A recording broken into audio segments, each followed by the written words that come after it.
yan saan? Sa mga vegetables lang. Ang fermented plant juice ay para sa baboy at sa halaman. Ang ano naman, ang source nito sa halaman, source of nitrogen. Para naman po sa hayop, ang source nito ay natural growth enhancer.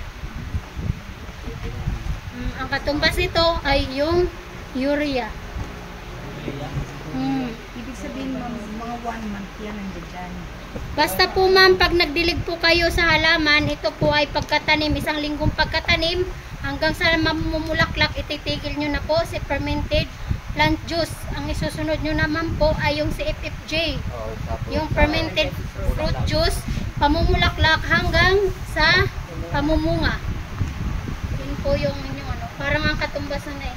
Pwede nyo naman po i-combine kung ano po, mas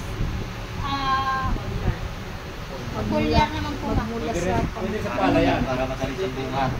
Opo, hanggang sa pwede po sa palay.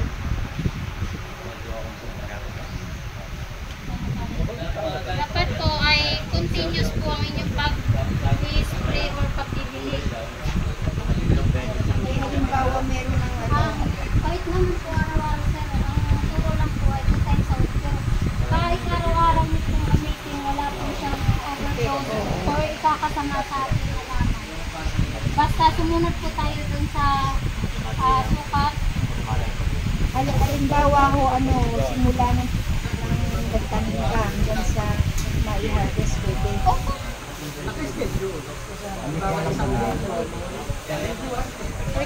Pwede nyo nga pong i-spray kahit wala pang sa lupa na pagtataniman nyo.